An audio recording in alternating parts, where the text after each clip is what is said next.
Hello, dear students. This is our lecture 24th. The topic of today's lecture is dyes, and this is the unit 4th. Already आपण काय केलेले आहेत की 2 unit संपलेले आहेत आपले आणि एक सरांनी घेतलेले आहे, बोरू सरांनी एक युनिट घेतलेलं आहे. त्याच्यानंतर हे 4थं युनिट आहे जे आपण इथं स्टार्ट करतो ते. त्याचं नाव आहे डाईज, ड्रग्स अँड पॉलिमर्स. त्याच्यामधला जो ए पार्ट आहे त्याचं टॉपिक आहे डाईज. हा युनिट 4थमधला आहे. तर आज आपण डाईज कशाला म्हणतात तर ते काय करू आपण वन बाय वन पाहू किंवा what is mean bye dies. हा डाईज म्हणजे काय, त्याची डेफिनेशन काय सांगता येईल आपल्याला. Dies may be defined as colored substance which when applied to the fibers gives its a permanent color. पहा डाईज कशाला म्हणायचं. डाईज म्हणजे असा सबस्टन्स जो की आपण एखाद्या फायबरवर जर लावला किंवा एखाद्या फायबरवर जर आपण लावला तर फायबरवर लावल्याच्या नंतर त्याला काय होईल, तिथं परमनंट कलर येईल. आणि जर परमनंट कलर जर आला तर त्या कलरला किंवा ते कलर ज्याच्यामुळे येते त्याला काय म्हणतो आपण, it is called as the dies. Once again, I repeat here the definition of dyes.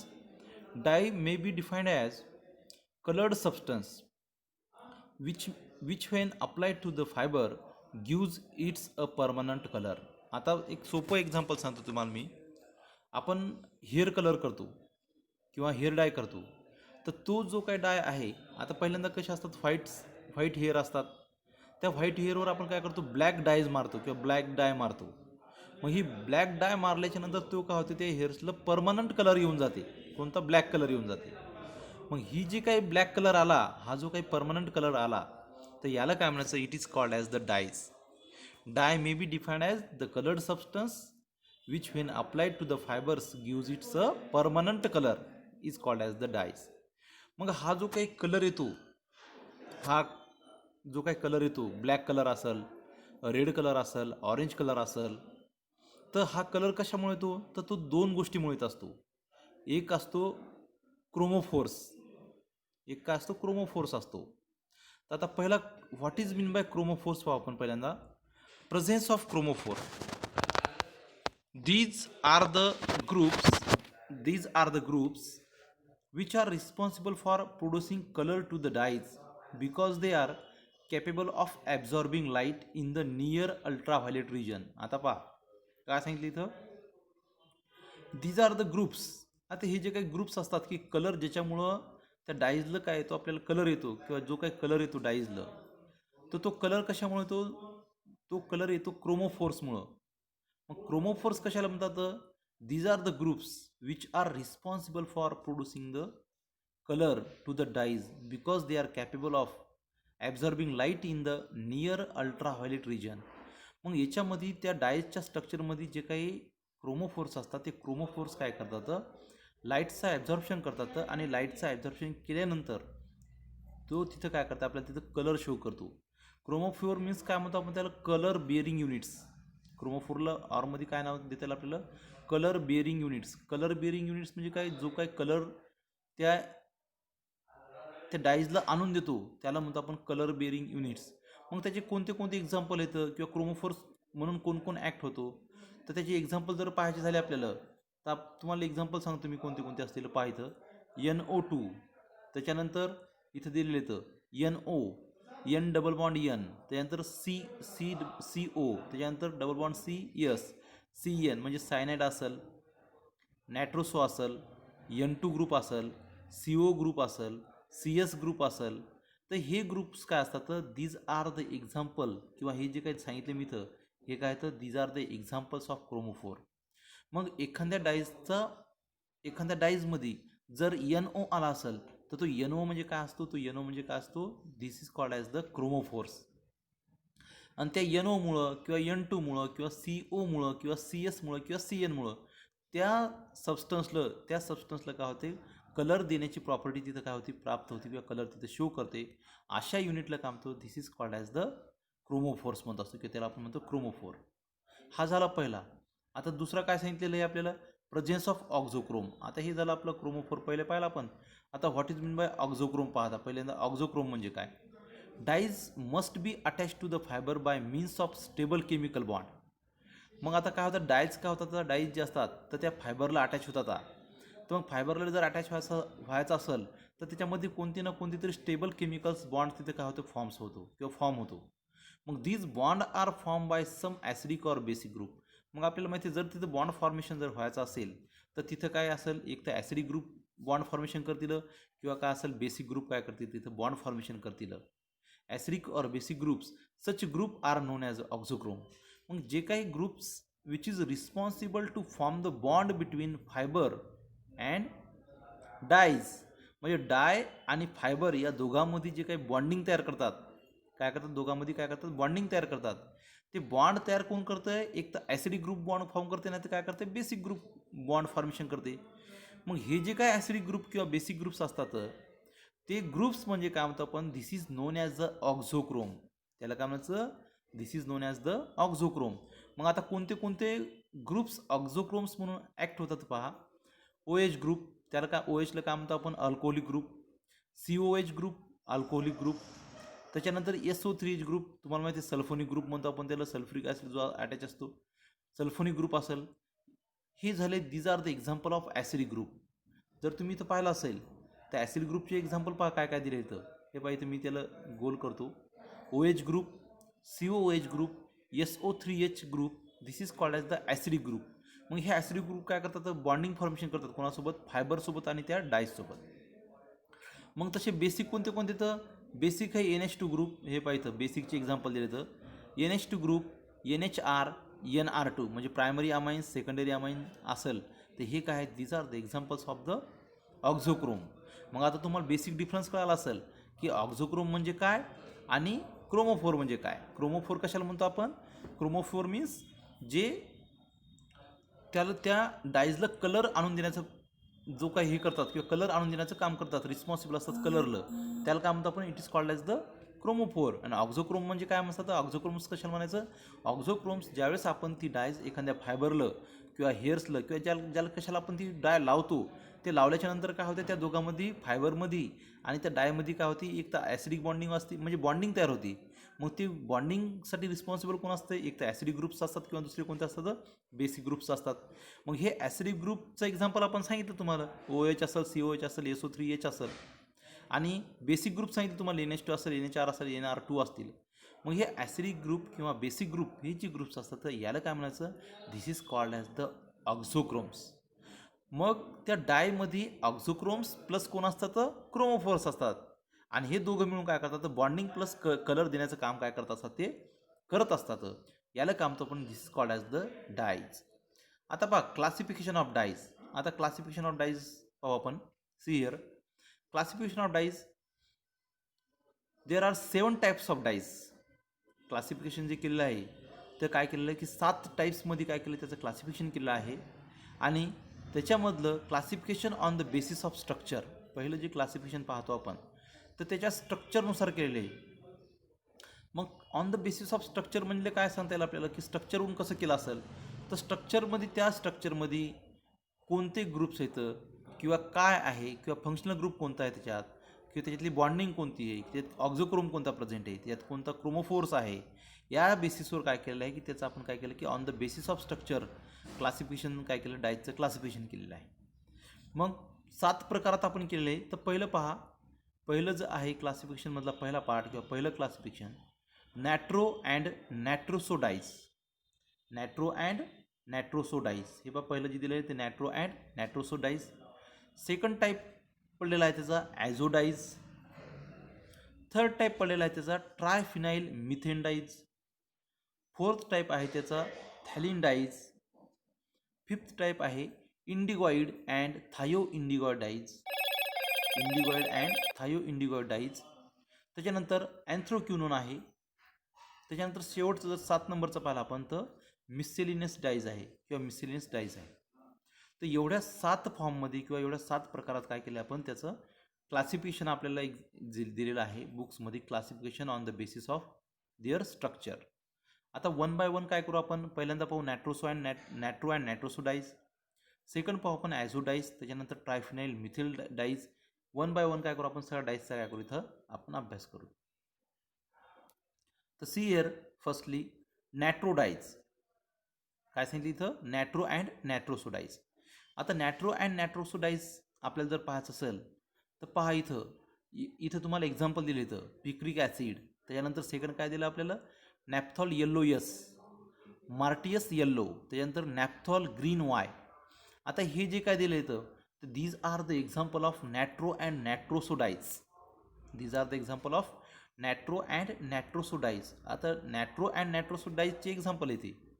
तर आता नॅट्रो अँड नॅट्रोसोडाईज कशाला म्हणतो पहा, these are the polynitro derivative of phenol and naphthol in which at least one nitro that is NO2 or natriso dash NO group is ortho or para to the OH group. C here काय सांगितलेलं आहे, नॅट्रो आणि नॅट्रोसो dies कशाला म्हणायचं, की त्या डाईजच्या स्ट्रक्चरमध्ये जर नॅट्रो ग्रुप असेल, NO2 ग्रुप असेल किंवा नॅट्रोसो ग्रुप असेल, NO ग्रुप असेल, आणि तो NO2 आणि NO ग्रुप जर आर्थो किंवा पॅरा पोझिशन OH या ग्रुपला आर्थो किंवा पॅरा पोझिशनला जर असेल, तर अशा डाईजला काय म्हणतो, this type of dyes is called as the nitro and nitroso dyes. आणि एक्झाम्पल आपण सांगितलं. आता लक्षात ठेवायसाठी किती सोपे बघा, नावात काय दिलेलं, नाव काय आहे त्याचं डाईजचं, nitro and nitroso. It means that the dyes consist of nitro and nitroso group which is ortho or para to the OH group or alcoholic group. मग अल्कोहोलिक ग्रुपला जर आर्थो पॅरा जर याची अटॅचमेंट असेल NOची आणि NO2ची, तर अशी डाईज किंवा, आणि ही जनरली कशाच्या असतात, OH ग्रुप आला म्हणजे काय झाला, तो फिनॉल झाला.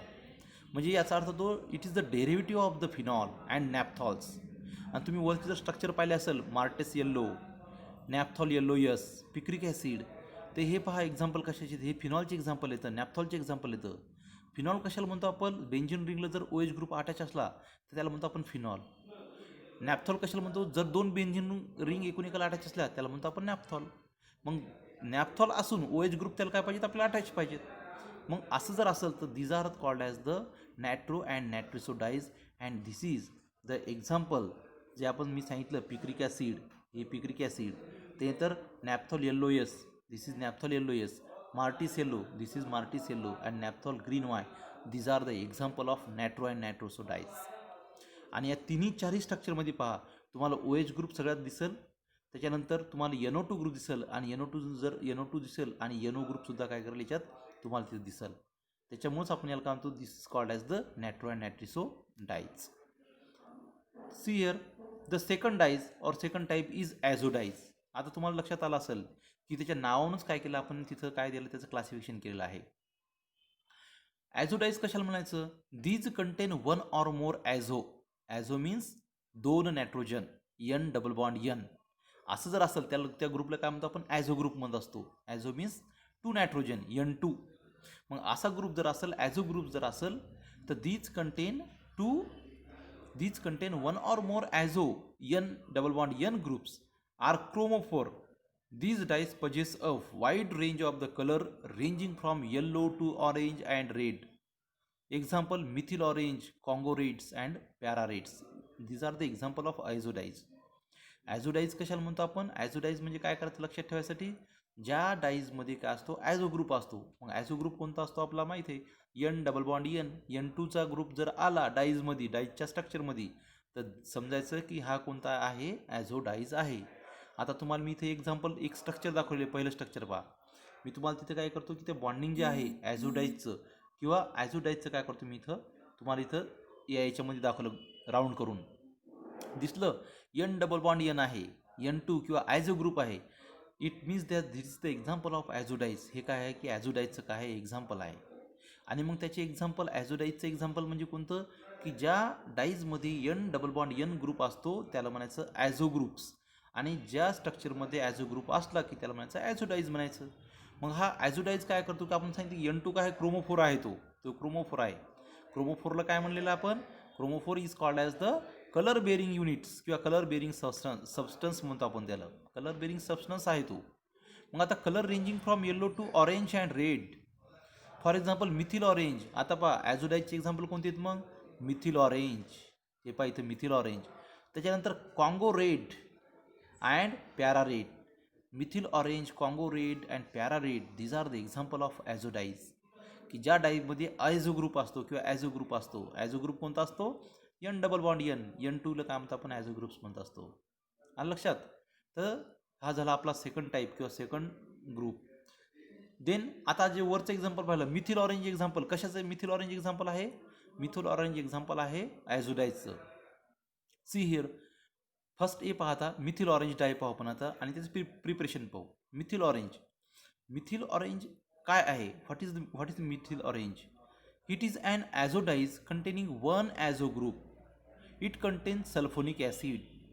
See here, in a methyl orange, firstly methyl orange is a azodize. Firstly methyl orange is a azodize. Why it is called as azodize? Because methyl orange consists of one azo group, one n double bond n groups or azo groups. Also it consists of the sulfonic acid SO3H, sulfonic group or sulfonic acid, and hence it is an acidic azodize. Hence it is called as the acidic azodize. Acidic azo dyes कशामुळे म्हटलेलं आहे? Because या डाईजच्या स्ट्रक्चरमध्ये एक azo group तर आहेच, पण दुसरा ग्रुप कोणता आहे? SO3H आहे. आणि SO3Hला काय म्हणतो आपण? ॲसिडिक ग्रुप म्हणतो आपण त्याला. म्हणून या डाईजचं नाव काय दिलं आपण? ॲसिडिक अझोडाईज म्हणलेलं आहे. सी हिअर, आता मी तुम्हाला इथं शो करतो. या डाईजचं स्ट्रक्चर जर तुम्ही पाहिलं असेल तर डाईजच्या स्ट्रक्चरमध्ये एक N2 बॉन्ड दिसायला बा इथं. दिसला N2 bond, N double bond, मग हा झाला ॲझो ग्रुप. आणि त्याच्या वरच्या साईडला जर गेला असेल तर वरच्या साईडला काय दिसतंय? हे पहा, SO3 आणि तिथे NA लागलेलं आहे. पण त्या NAच्या जागी काय झालं? तिथं NA म्हणजे NAच्या जागी काय असतं? हायड्रोजन असतो. तो हायड्रोजन रिमूव्ह करून काय करतो आपण? तो ऑक्सिजन काय करतो? तिथं बॉन्डिंग तयार करतो. कशामध्ये? फायबरमध्ये आणि त्या डाईजमध्ये. म्हणजे तो ग्रुप कोणता असला पाहिजे? आपला ॲसिडिक ग्रुप असतो. म्हणून या डाईजला काय म्हणायचं? This dyes is called as the acidic azo dyes, किंवा याला काय म्हणतो आपण? ॲसिडिक ॲझोडाईज म्हणत असतो. This acidic group is responsible for more soluble and reactive point for fixing the dyes. See here, this group or this SO3H group is responsible for the fixing dyes to the fibre और it is more soluble. ते काय होते? मोर soluble होण्याचं काम करते. आणि मोर soluble होऊन काय होते? रिॲक्टिव्ह पॉईंट फिक्सिंगसाठी एकदम महत्त्वाचं कार्य करते. कशामुळे कार्य करते? कारण की तो काय करतो? बॉन्डिंग करतो कोणासोबत? फायबरसोबत. आणि तिथे एकदम क्लिअरली काय होत असते? तिथं फिक्सिंग होत असते.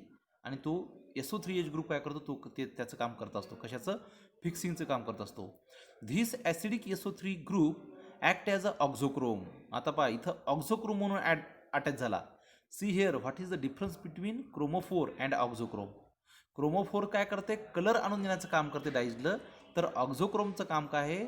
त्याचं एकदम फिक्सेशन होण्यासाठी किंवा त्याला एकदम स्टिक होण्यासाठी किंवा चिटकण्यासाठी, ती फायबर त्या फायबरसोबत बॉन्डिंग घट्ट करण्यासाठी, चिटकण्यासाठी काय काम कोण करते?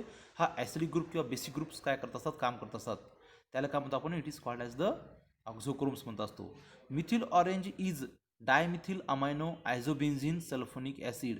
आता एक मिथिल ऑरेंज आहे, त्या मिथिल ऑरेंजलाच काय म्हणतो आपण? Dimethyl amino azobenzene sulphonic acid. त्याला काय म्हणतो आपण?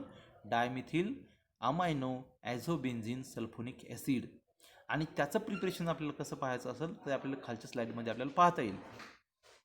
आणि मिथिल ऑरेंज जे आहे ते मिथिल ऑरेंज खास तुमच्यासाठी मी काय केलं आहे की त्याची इमेज जी आहे ती इथे डाउनलोड करून तुम्हाला दाखवत आहे. त्याला मी राऊंड करतो. पहा कसं दिसते ऑरेंज कलर, किती सुंदर आणि किती छान हा कलर दिसतो आपल्या या डाईजचा, मिथिल ऑरेंज. आणि या प्रकारचं मिथिल ऑरेंज डाईज काय असते की अशी मिथिल ऑरेंज डाय असते. आता याचं आपण प्रिपरेशन पाहू मिथिल ऑरेंजचं, how it is prepared. See here, प्रिपरेशनमध्ये काय दिलं? स्टेप फर्स्टमध्ये दिलं पहा, डायझोटायझेशन ऑफ सल्फेनिलिक ॲसिड. आता सल्फेनिलिक ॲसिड आहे त्याचं सुरुवातीला काय करायचं? आपल्याला डायझोटायझेशन करायचं. आता डायझोटायझेशनमध्ये पहा, या रिॲक्शनमध्ये पहिले काय दिलं? एक NaNO2 ग्रुप घेतला आपण, त्याची रिॲक्शन केली HCl सोबत, सोडियम नायट्रेट जे म्हणतो आपण. त्या सोडियम नायट्रेटची रिॲक्शन काय केली आपण? HCl सोबत केली. HCl काय आहे? ॲसिडिक ग्रुप आहे. मग काय तयार होईल तिथं रिॲक्शन झाल्याचं? तर HNO2 प्लस NaCl, एक झालं इकडं NaCl आणि दुसरा काय झाला? HNO2. असे दोन काय झाले इथं ग्रुप तयार झाले. मग आता सल्फ्यानिलिक ॲसिडचं काय करू आपण, डायझोटायझेशन करू. सल्फ्यानिक ॲसिडचं जर स्ट्रक्चर पाहिलं असेल आपल्याला तर एक NH2 ग्रुप आहे आणि एका साईडला कोणता ग्रुप आहे, बेंझिनला अटॅच असलेला सल्फोनिक ग्रुप आहे, SO3H ग्रुप आहे. प्लस नॅट्रस ॲसिड काय केलं आपण, पहिल्यांदा वर तयार करून घेतलं HNO2. हिअर मी तुम्हाला पहिल्यांदा दाखवून देतो नॅट्रस ॲसिड कुठं तयार झालं. इथं नॅट्रस ॲसिड तयार झालं HNO2. मग या HNO2ची रिॲक्शन कोणासोबत करायची आपल्याला, सल्फेनिलिक ॲसिडसोबत केली. प्लस HCl टाकलं तिथं ऑन 0 to 5 डिग्री सेंटीग्रेड आणि डायझोटायझेशन प्रोसेस तिथं तयार झाली. आणि डायझोटायझेशन झाल्याच्या नंतर इथं डायरेक्टली काय झालं, डायझोटाइज्ड सल्फेनिलिक ॲसिड काय झालं इथं तयार झालं. हे पहा, डायझोटाइज्ड सल्फेनिलिक ॲसिड इथं तयार झालं. आणि डायझोटायझेशन प्रोसेसमध्ये काही केलेलं नाही, फक्त 2 नायट्रोजन ॲटम्स काय केलं, डायरेक्ट कपलिंग केलेली. 2 नायट्रोजन ॲटमची काय केली, डायरेक्ट कपलिंग केलेली आहे. आणि त्याच्यातला एकाचा ऑक्सिजन दुसऱ्याचा H2O, 2 H2 मॉलिक्युल्स काय केले, फक्त बाहेर टाकले. आता मी तुम्हाला शॉर्टमध्ये दाखवतो काय केले. तर इकडं पहा, हे Nचा ऑक्सिजन आणि NH2चा 2 H2 असे दोन मिळून काय केलं त्यांनी, इकडं H2O तयार केले. आणि या दोघांची काय केली, कपलिंग केली, नायट्रोजन म्हणजे ऑक्झो ग्रुप्स काय केलं तिथं जोडलेला आहे. ही झाली फर्स्ट स्टेप डायझोटायझेशनची. आता सेकंड स्टेपमध्ये काय केलं, coupling of diazo compound with dimethyl aniline. मग डायमिथिल ॲनिलीन सोबत काय केलं, या दोघांची काय केली, कपलिंग केली डायझो कंपाऊंडची. आणि मग तिथं डायरेक्टली आपल्याला काय मिळालं, सोडियम साल्ट मिथिल ऑरेंज, किंवा तिथं काय मिळाले आपल्याला, dimethyl amino azobenzene sulphonic acid. ही काय मिळाली आपल्याला, डाय मिळाली. आता या दोघांची रिॲक्शन केली की या दोघांची काय केली, इथं कपलिंग केली. आणि कपलिंग करून काय केलं, डायरेक्ट हा प्रोडक्ट आपल्याला काय मिळाला, इथं मिळाला. त्याच प्रोडक्टला काय म्हणतो आपण, this product is called as the group, or this product is called as the group, किंवा कोणता असेल तो असेल मिथिल ऑरेंज ग्रुप असेल. ठीक आहे. आता नेक्स्ट स्लाइडमध्ये पहा, प्रॉपर्टी अँड युजेस. आता मग याची प्रॉपर्टी काय आहेत आणि युजेस काय आहेत आपण पाहू. कशाची, मिथिल ऑरेंजची. मिथिल ऑरेंज जी आपण डायस पाहिली त्याची प्रॉपर्टी काय आहेत आणि युजेस काय आहेत पाहू आपण. See here, first property, it is water soluble due to acidic group. याच्या अगोदर सांगितलं आपण काय सांगितलं, इट इज वॉटर सोल्युबल आहे. वॉटर सोल्युबल कशामुळे आहे, due to presence of acidic group. Acidic group कोणता प्रेझेंट आहे मिथिल ऑरेंजमध्ये, SO3H ग्रुप काय आहे मिथिल ऑरेंजमध्ये प्रेझेंट असल्यामुळं हा काय होते, याची प्रॉपर्टी जी आहे, हा कसा आहे, वॉटर सोल्युबल आहे. It is not react with the light and soap. आपण सांगितलं की ज्यावेळेस हा एखाद्या फायबरला अटॅच होतो, किंवा फायबरला आपण काय करतो, हे अटॅच करतो किंवा डाय लावतो, त्याच्यानंतर त्याच्यावर लाईटचाही काही प्रभाव पडत नाही आणि सोपचाही काही प्रभाव पडत नाही. फॉर एक्झाम्पल, आपण जर सोपं जर सांगायचं असलं, आपण जर हेअर डाय जर केली आणि सोपनं जर वॉश केले हेअर्स, तरी काही दिवस पहिले सुरुवातीला किंवा काही दिवस जर चांगले स्ट्रॉंग असेल तर 7-8-10 दिवस तरी काय होते, त्याला काहीच फरक पडत नाही. कशाचा, सोपचा म्हणजे साबणाचा. आणि लाईटमध्ये जरी गेलो आपण, लाईटमध्ये जरी गेलो तर आपल्याला कोणताच फरक त्या कलरवर पडत नाही. याचा अर्थ काय झाला, it is not react with the light and soap. म्हणजे तो सोपसोबत पण रिॲक्ट होत नाही आणि लाईटसोबत पण त्याची रिॲक्शन होत नाही, किंवा काय होत नाही, ॲज इट इज जशाच तसा राहतो तो. This is the second property, it is not react with the light and the soap. The third property, it is generally isolated as sodium salt which is used as dyeing. याला काय म्हटलेलं आहे की sodium salt म्हटलेलं आहे, किंवा याला काय म्हणतो आपण, आयसोलेटेड करायचं जर झालं तर सोडियम साल्ट म्हणून आपण त्याला आयसोलेट करतो. त्याच्यामुळे आपण पहिल्यांदा पाहिलं की तुम्हाला सांगितलं की SO3H हायड्रोजन काढून तिथं काय लावला होता, सोडियम लावला होता, H पॉझिटिव्ह लावला होता. मग याला काय म्हणतो आपण, सोडियम साल्ट म्हणून यूज करतो. आणि तेच काय करतो, it is use as a dyeing, किंवा डाईंग म्हणून त्याला काय करतो आपण, यूज करतो. It impart orange colour to the wool and silk.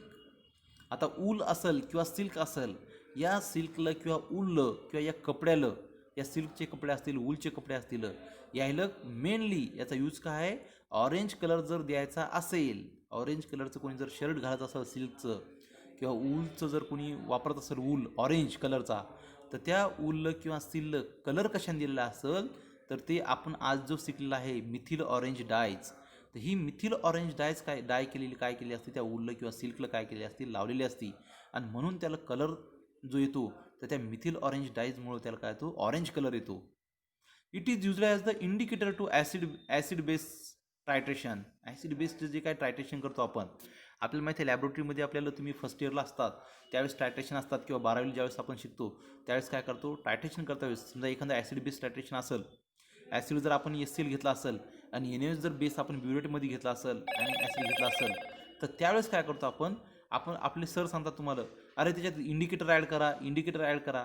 मग तुम्ही म्हणता की इंडिकेटर कोणता ॲड करायचं, तुम्ही पाहता इकडं त्याची एक छोटीशी ऑरेंज कलरची एक बॉटल ठेवली असती आणि छोट्याशा बॉटलनं काय करतो आपण दोन दोन थेंब किंवा एक एक थेंब काय करतो ड्रॉप बाय ड्रॉप त्या बिग याच्यामध्ये कोनिकल फ्लास्कमध्ये टाकत असतो आणि ते जे इंडिकेटर वापरत असतो तर ते indicator is nothing but the methyl orange. मग मिथिल ऑरेंज डायचा उपयोग कशामध्ये होत असतो तर मिथिल ऑरेंजचा डायचा उपयोग हा ॲसिड बेस टायट्रेशनमध्ये ॲज अ इंडिकेटर म्हणून काय करतो आपण त्याचा यूज करत असतो. So this is the property and some uses of the methyl orange dyes. The second dyes, the third type of dyes किंवा थर्ड जी डाय आहे आपली ट्रायफिनाइल मिथेन डाईज, त्याला म्हणतो आपण ट्रायरी मिथेन. त्याला काय म्हणतो आपण ट्रायरी मिथेन म्हणतो, ट्रायफिनाइल मिथेन. मग आता मी तुम्हाला स्ट्रक्चर दाखवले बघा वरी स्लाईडमध्ये. आता या स्ट्रक्चरमध्ये जर आपण पाहिलं असेल तर पहिला पॉईंट वाचतो मी तर काय आहे पहा. The central carbon atom is joined to the 3 aromatic ring one of which is paraquinoid ring and 2 are the benzene ring. आता सी हिअर काय सांगितलेलं आहे, ट्रायफिनाइल मिथेन जी डाय आहे तर ट्रायफिनाइल मिथेनच्या डायचं जर स्ट्रक्चर पाहिलं असेल तर त्या स्ट्रक्चरमध्ये एक कार्बन सेंट्रलला एक कार्बन ॲटम आहे. या स्ट्रक्चरमध्ये पहा, या स्ट्रक्चरमध्ये तुम्हाला दिसत आहे सेंट्रलला एक कार्बन ॲटम आहे आणि तो सेंट्रलला कार्बन ॲटम जो आहे तो 2 बेन्झिन रिंगला अटॅच असून एक कोणती त्याची पॅराक्युनाइड रिंग आहे. ही जी 2 बेन्झिन रिंग कोणत्या लेफ्ट साईडच्या, एक वरच्या साईडची आणि एक लेफ्ट साईडची कोणती झाली बेन्झिन रिंग. आता for example I show here, ही एक बेन्झिन रिंग, ही एक बेन्झिन रिंग आणि दुसरी जी आहे ती पॅराक्युनाइड रिंग, ही आहे पॅराक्युनाइड रिंग. आलं लक्षात. मग ही पॅराक्युनाइड रिंगला काय असतो, एक कार्बन सेंट्रलला असतो आणि एका सेंट्रलच्या कार्बन ॲटमला एक असतो पॅराक्युनाइड रिंग अटॅच असते आणि 2 बेन्झिन रिंग अटॅच असतात. अशा स्ट्रक्चरला काय म्हणतात, the structure is called as the triphenyl methane dyes. हे काय असतो, ट्रायफिनाइल मिथेन डाईजचं स्ट्रक्चर असतो. सेकंड पॉईंट पहा, in this dyes quinoid group is chromophore.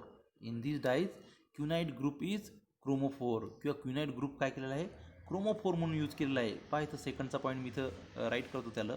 In this dyes quinoid group is chromophore. Chromophore म्हणजे आपण सांगितलं, क्रोमोफोर म्हणजे काय सांगितलं आपण, ऑक्झोक्रोम आणि क्रोमोफोरमध्ये what is the basic difference. Auxochrome काय करतात, त्याच्यातली बॉन्डिंग फिक्स करण्याचं काम करतात, त्याला चिटकण्याचं काम करतात त्या डाईजला आणि त्या फायबरमध्ये बॉन्डिंग. मग ते 2 ॲसिडिक किंवा बेसिक ग्रुप असतात. आणि क्रोमोफोर काय करत असतो, क्रोमोफोर काय करण्याचं काम करतो, त्या डाईजला कलर आणून देण्याचं काम किंवा कलर देण्याचं काम. Chromophore is a colour bearing units, colour देण्याचं काम कोण करते, क्रोमोफोर करत असतो. सो इन धिस डाईज क्युनाइट जे ग्रुप आहे याच्यातला क्युनाइट जी मी तुम्हाला याच्यात शो केला इथं, हा क्युनाइट ग्रुप किंवा ही क्युनाइट स्केलेटल जी रिंग दिसते तर ही क्युनाइट जो आहे तर क्युनाइट काय करत असतो, क्रोमोफोर म्हणून ॲक्ट होत असतो किंवा क्रोमोफोर म्हणून काय करत असतो तिथं काम करत असतो. They are mostly used for colouring papers, typewriter, ribbon etc but not used in textile industries. पहा काय सांगितलेलं आहे इथं, काय सांगितलेलं आहे की in this dyes quinoid group is chromophore, they are mostly used for colouring papers. आपण जे काही कलरिंग पेपर्स पाहत असतो किंवा कलरिंग पेपर पाहत असतो तर त्या कलरिंग पेपर्समध्ये काय झालेलं आहे किंवा कलरिंग पेपर्समध्ये काय केलेलं आहे आपण, त्या कलरिंग पेपरमध्ये कलर पेपर जर बनवायचं असेल तर त्यावेळेस काय करतो आपण, ती डाईज कोणती वापरतो इथं, ट्रायफिनाइल मिथेन डाईज काय करतो आपण यूज करतो. त्याच्यानंतर टाईपरायटर जे असतो आपलं ब्लॅक इंक जी असते त्या टाईपरायटरमध्ये पण आपण ती डाईज यूज करत असतो. त्याच्यानंतर रिबिन जी असेल कलरची त्या रिबिनला पण काय करतो आपण, ही डाईज इथं लावत असतो किंवा लावत राहत असतो. But not use in textile and industries, पण टेक्स्टाईल आणि इंडस्ट्रीजमध्ये काय करतो आपण ही यूज करत नाही. कशामुळे यूज नसेल करत, कशामुळे यूज नाही करत, त्याचं कारण असं आहे की टेक्स्टाईल, कारण की हा काय करतो, it is not show the intense colour किंवा खूप घट्टपणा असं शो करत नाही. त्याच्यामुळे ह्या फेंट कलर शो करते म्हणून काय करतो generally it is not use in textile इंडस्ट्रीजमध्ये काय करतात त्याला यूज केले जात नाही. आता याचं जर एक्झाम्पल पाहायचं झालं असेल तर मॅलाचाईट ग्रीन, रोसनॅलिनिन म्हणजे त्याला मॅझेंटा म्हणतो आपण, क्रिस्टल व्हायलेट आणि methyl violet, aniline blue, these are the example of this type. किंवा हे काय आहेत, दीज आर द एक्झाम्पल आहेत, एवढे जे काय दिले तर हे काय आहेत एक्झाम्पल येतं कशाचे, आपल्या ट्रायफिनाइल मिथेन डाईचे दीज आर द एक्झाम्पल येतं. अशा प्रकारे हे लेक्चर एवढंच घेऊ. Thank you for watching this.